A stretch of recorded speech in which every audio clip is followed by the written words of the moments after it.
문재인 대통령이 시 도지사와의 간담회에서 연방제에 버금가는 강력한 지방분권 공화국을 만들겠다고 천명했습니다.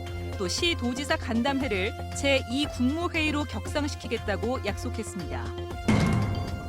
경산시는 다른 도시에 비해 청소년 비율이 높은데도 당장 이들을 보호할 청소년 쉼터 하나 없습니다. 경산시는 나몰라라고 있습니다. 대구, 경북에는 유독 신협, 새마을금고 같은 서민 금융기관이 많습니다. 이들 서민 금융기관들이 대출 문턱을 높이면서 대부업체에 의존하는 시민들이 점점 늘고 있습니다. 북미 원산지인 큰금 계곡이 불로동 고분군을 훼손하고 있습니다. 일본 정부에서는 큰금 계곡이 생태계를 교란한다며 제재를 하고 제거 작업에 힘을 쏟고 있습니다. 시청자 여러분 안녕하십니까? 대구, 경북 소식 전해드립니다. 모든 지역의 균형 발전을 위한 지방분권 기대감이 높아지고 있습니다. 문재인 대통령이 오늘 연방제에 버금가는 강력한 지방분권 공화국을 만들겠다고 천명했습니다. 전국 시 도지사와의 간담회에서 간담회를 제2국무회의로 격상시키겠다고도 약속해 지방분권이 급물살을 탈 전망입니다. 첫 소식 윤영균 기자가 보도합니다. 문재인 대통령은 대선 공약이었던 지방분권 개헌을 추진하겠다고 17명의 시장 도지사 앞에서 확약했습니다. 수도권과 지방이 상생할 수 있는 아주 강력한 지방분권 공화국 만들겠다. 그렇게 약속을 드렸습니다. 좀 더 강하게 표현할 때는 연방제에 버금가는 그런 강력한 지방분권 공화국 만들겠다. 그렇게 약속을 드렸습니다. 문 대통령은 내년 개헌을 통해 전국 시도지사 간담회를 정부 최고 정책심의기관인 제2국무회의로 격상시키겠다고도 약속했습니다. 헌법 개정 때까지 좀 시간도 걸릴 것이고 아마 개정이 되고 난 이후에도 또 시행까지 또 시간이 필요할지도 모르기 때문에 그때까지는 법적으로 제도화되어 있는 것은 아니지만 그러나 시도지사 간담회라는 형태로 전국 시도지사들은 이어 임시총회를 열고 국세와 지방세 비율을 8대2에서 6대4로 조정하고 교부세 법정률을 19%에서 22%로 인상하는 등 실질적인 지방분권을 실현할 수 있는 방안을 협의했습니다.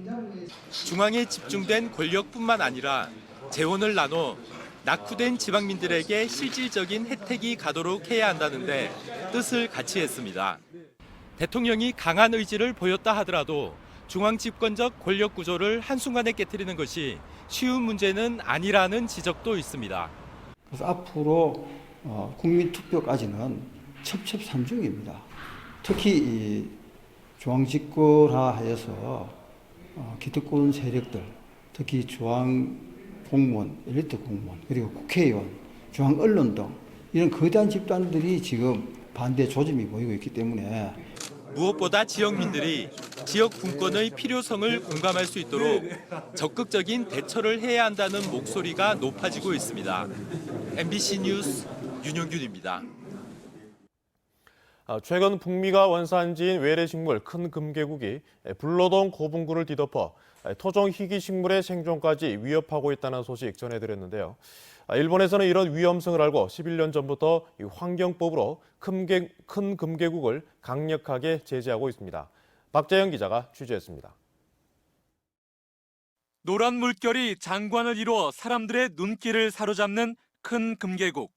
그러나 일본에선 생태계를 파괴하는 주범 가운데 하나로 지목돼 있습니다. 하천변과 길가에 핀 큰 금계국을 일본 환경성과 환경단체, 민간 기업 등이 힘을 합쳐 제거하고 있습니다. 日本からの古来から生えている植物の繁殖地がどんどん減って、そういったものが希少種に指定されるようなことにもなっています。 5월과 7월 사이에 일본 열도 전역에선 토종 식물을 지키자며 큰 금계국 퇴치 작업이 집중적으로 펼쳐집니다. 언론도 큰 금계국의 위험성과 퇴치 필요성을 국민들에게 적극 알리고 있습니다.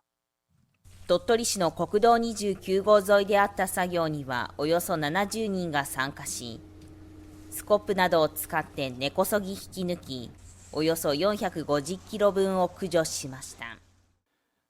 일본 환경성이 큰 금계국을 생태계 위험종인 특정 외래 생물로 지정해 특별 관리에 들어간 것은 지난 2006년. 일본 환경성 등이 제작한 홍보지에는 이 꽃을 재배, 사육, 퍼뜨리는 행위를 일체 금지하고 있습니다. 번식력이 아주 강한 데다 다른 식물을 고사시키면서 야생화로 대군락을 이루기 때문입니다.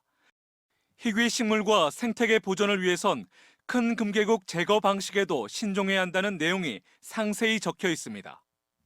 皆様のご自宅等敷地内でこのオオキンケイギクを見つけた場合は根から抜き取って枯らしてから燃やせるゴミで処分をしてください. 또한 큰 금계국의 사육과 운반, 보관, 판매, 수입, 야외에 퍼뜨리는 행위 등도 법률로 금지돼 있습니다.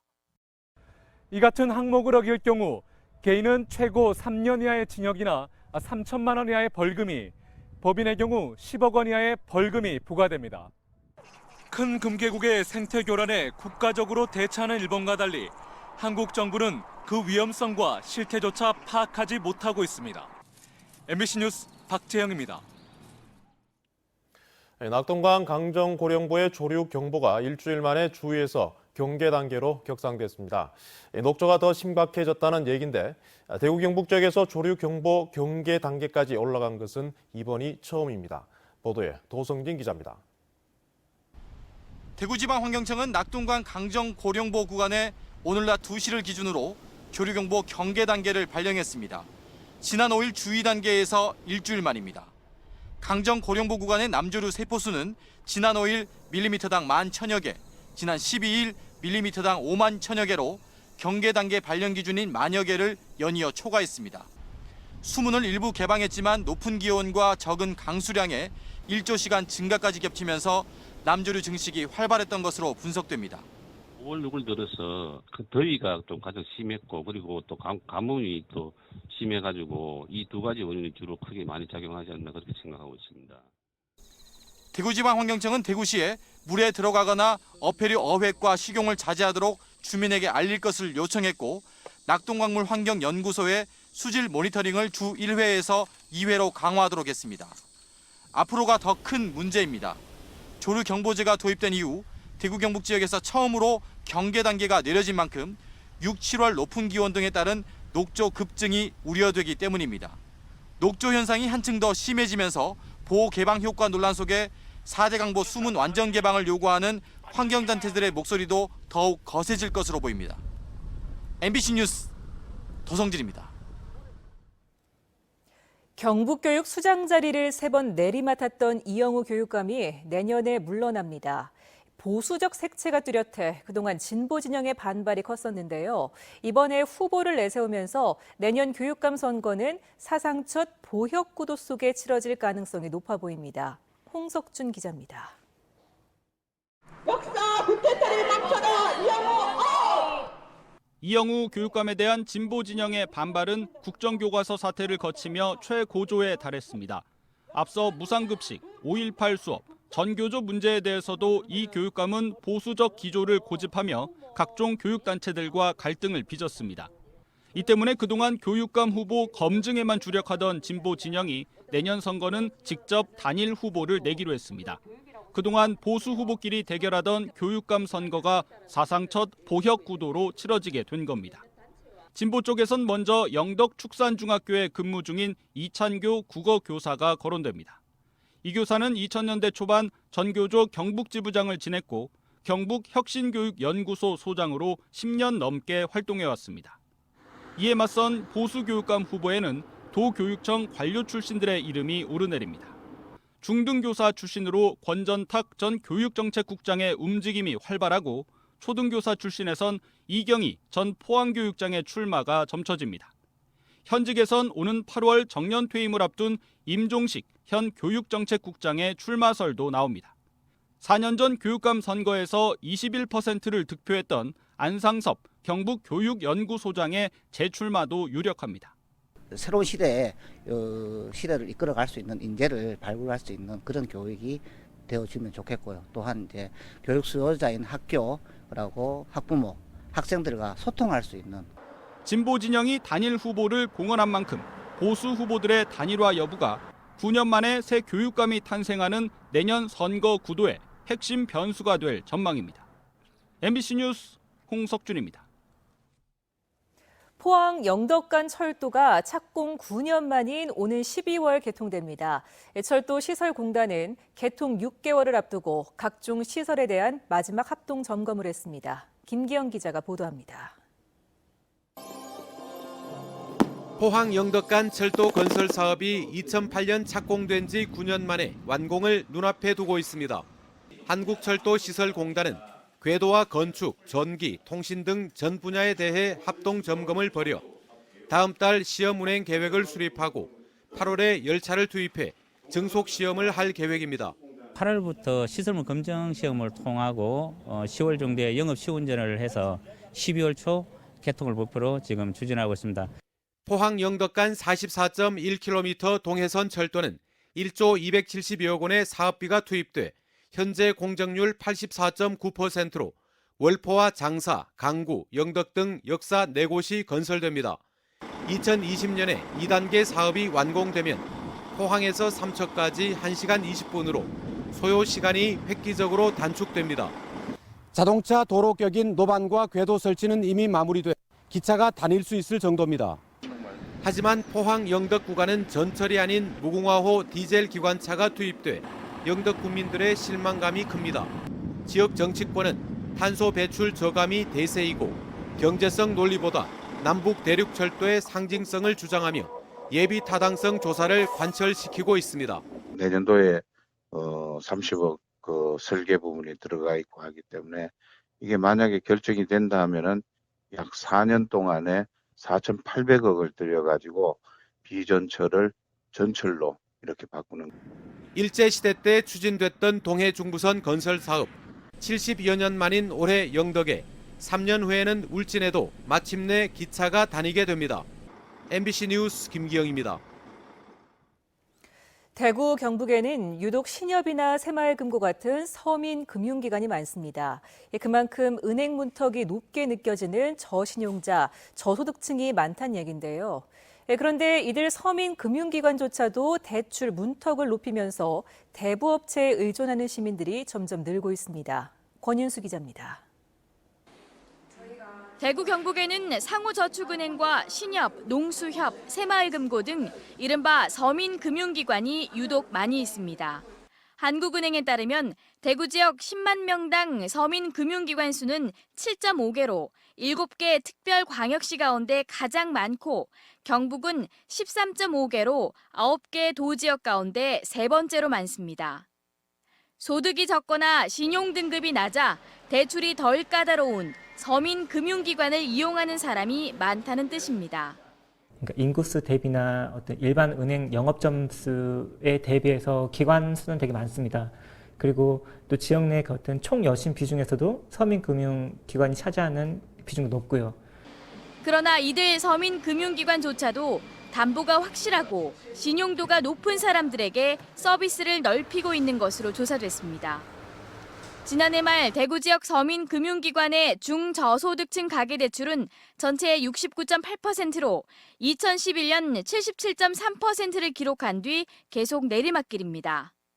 경북도 5년 전보다 10%포인트나 떨어지는 등 저소득층 대출 비중을 줄이고 있습니다. 제도권 금융을 이용하지 못하는 사람들은 대부업체의 문을 두드리고 있습니다. 이 대부업체의 중저 신용자 대출이 지난 5년 사이 대구에서는 7%, 이 경북에서는 10% 이상 증가한 것으로 조사됐습니다. 그 지역 신용보증재단 같은 공적 신용보증 기구하고 업력을 협력해서 그 신용보증 상품을 늘리고 이런 저소득계층이 이런 상품들을 이용할 수 있는 기회를 확대하는 게 필요합니다. 대부업체의 늪에 빠져 신용불량자로 내몰리는 서민들이 생기지 않도록 취약계층을 위한 맞춤형 신용대출을 늘려야 할 것으로 보입니다. MBC 뉴스 권윤수입니다. 경산에는 가정에서 내몰린 청소년 비율이 경북 다른 시군보다 높게 나타나는데요. 하지만 경산에 당장 이들을 보호할 청소년 쉼터 하나 없는 게 현실인데도 경산시는 나몰라라 하고 있습니다. 한태현 기자가 보도합니다. 경산시 중방동에 있는 한 아동복지시설. 7명까지 수용할 수 있는 이곳에서는 가정으로부터 외면받거나 홀로 남게 된 청소년들이 성인이 될 때까지 지내고 있습니다. 이런 시설에서 생활을 하려면 규정상 임시 거처인 청소년 쉼터 등을 거쳐야 합니다. 하지만 경산에는 청소년 쉼터가 없어 집에서 내몰린 청소년들은 대구나 멀게는 안동까지 보내지고 있습니다. 지금 당장 방임아동이나 위기아동이 생겼을 때 파악한다고 하더라도 그 아이들을 보낼 수 있는, 일시보호할 수 있는 시설이 없다는 것이 지금 문제라고 볼 수가 있는 것입니다. 경산과 달리 경북 지역에는 구미와 포항, 안동 등의 청소년 쉼터 6곳이 있습니다. 청소년이 많은 도시 경산에 불우 청소년을 위한 청소년 쉼터를 마련해야 한다는 경산시 의회의 목소리가 수년째 이어오고 있지만 경산시는 나 몰라라 하고 있습니다. 쉼터 건립의 운영비가 한 1억 2천에서 1억 5천 정도 들고요.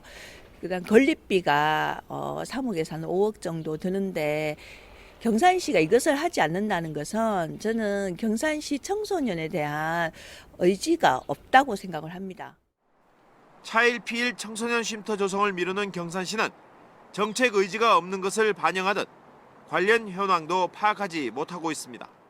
오면 바로 이제 연결해서 바로 가도록 그렇게 해서 아마 남겨놓는 거는 못 봤습니다. 대구시에 따르면 한 해 평균 경산에서 대구 청소년 쉼터에 입소한 청소년은 10명가량이지만 전문가들은 더 많은 것으로 추정하고 있습니다. 청년 희망 도시를 만들자는 경산의 슬로건이 정작 청소년 정책은 외면하고 있습니다. MBC 뉴스 한태현입니다. 대구의료원의 전 간부가 병원 수익 사업 투자를 미끼로 수십억 원의 사기 행각을 벌여 경찰이 수사에 나섰습니다. 대구 수성경찰서는 대구의료원 간부로 근무하던 60살 A씨가 2015년부터 최근까지 의료원 장례식장과 주차장 등 사업에 투자하면 월 5%의 수익을 주겠다며 자신이 다니는 교회 교인들을 속여 13억 5천만 원을 가로챘다는 고소장이 접수돼 수사에 나섰습니다. 경찰은 해당 투자 금액을 주식 투자로 날렸다는 A씨의 진술을 확보했다며 피해 규모가 수십억 원에 이를 것으로 보인다고 밝혔습니다. 대구 강북경찰서는 오늘 새벽 대구시 북구 관음동의 한 공원에서 37살 A씨를 흉기로 살해한 혐의로 35살 B씨를 긴급 체포해 조사하고 있습니다. 경찰에 따르면 용의자 B씨는 피해자 A씨의 직장 동료로 밝혀졌는데 경찰은 B씨를 상대로 정확한 범행 동기 등을 조사하고 있습니다. 대구 달서구청이 오늘 열린 제52회 발명의 날 유공포상에서 대통령상을 수상했습니다. 달서구는 가족 발명 캠프와 창의 발명 가족 경진대회 등 창의적 인재 양성과 국가 경쟁력 향상에 기여한 점을 평가받아 전국에서 유일하게 단체 부분 최고상인 대통령 기관 표창을 받았습니다. 달서구는 2010년 특허청에서 전국 최초로 지식재산도시로 선정된 뒤 발명 교육과 중소기업 지식재산 지원 사업 등을 진행 중입니다. 국토교통부는 이달 30일부터 대구 서울 구간에 하루 16차례, 포항 서울 구간에 하루 3차례 등 전국에 노선 12개를 추가해 프리미엄 고속버스를 운행한다고 밝혔습니다. 대구 서울 구간 요금은 32,700원, 포항 서울 구간은 41,300원으로 기존 우등버스보다 30%가량 비싸게 책정됐습니다. 신설된 노선의 승차권은 오는 19일 오전 9시부터 고속버스 모바일 앱과 인터넷 예매 사이트, 터미널 매표소에서 예매할 수 있습니다. 대구지방경찰청 지능범죄수사대는 무허가로 식기세척기용 세제를 만들거나 판매한 15명을 적발해 화학물질관리법 위반 혐의로 불구속 입건했습니다. 경찰에 따르면 36살 A씨 등 세제 제조업체 대표 5명은 지난 2012년 5월부터 행정기관의 허가 없이 식기세척기용 세제 2,300톤, 34억 원어치를 생산한 혐의를 받고 있는데 이들 업체의 대구 경북 지사장과 대리점장 10명도 함께 입건했습니다. 우리복지 시민연합에 따르면 대구시 8개 구군의 최근 3년간 장애인 전용 주차구역 위반 건수는 21,180건에 부과된 과태료는 19억 6천만 원이었고 특히 지난해에만 10,000건 넘게 적발됐습니다. 지난해부터 위반 건수가 급증한 이유는 정부에서 만든 생활 불편 신고라는 스마트폰 앱을 통한 신고가 늘었기 때문인데 전체 적발 건수의 80% 이상을 차지하고 있습니다. 우리복지시민연합은 장애인 전용 주차구역 위반 과태료를 장애인이나 노약자 등을 위한 시설과 설비 구축 예산으로 사용할 것을 주장했습니다. 대구시가 미세먼지를 줄이기 위해 차 공회전 단속을 하고 있지만 실적이 미비해 단속 기준 강화를 검토하고 있습니다. 대구시는 지난 2006년 조례를 만들어 휘발유나 LPG차는 3분, 경유차는 5분 이상 공회전을 금지하도록 했고 여름철에는 에어컨 가동을 고려해 27도 이상에서는 10분까지 기준을 완화해 단속해왔습니다. 하지만 1차 경고를 한 뒤 시간을 측정해 과태료 5만 원을 부과하는 방식이어서 단속 실효성이 적어 대구시는 조례 개정을 고려하고 있다고 밝혔습니다. 지금까지 대구 경북 소식 전해드렸습니다. 시청해주신 여러분 고맙습니다.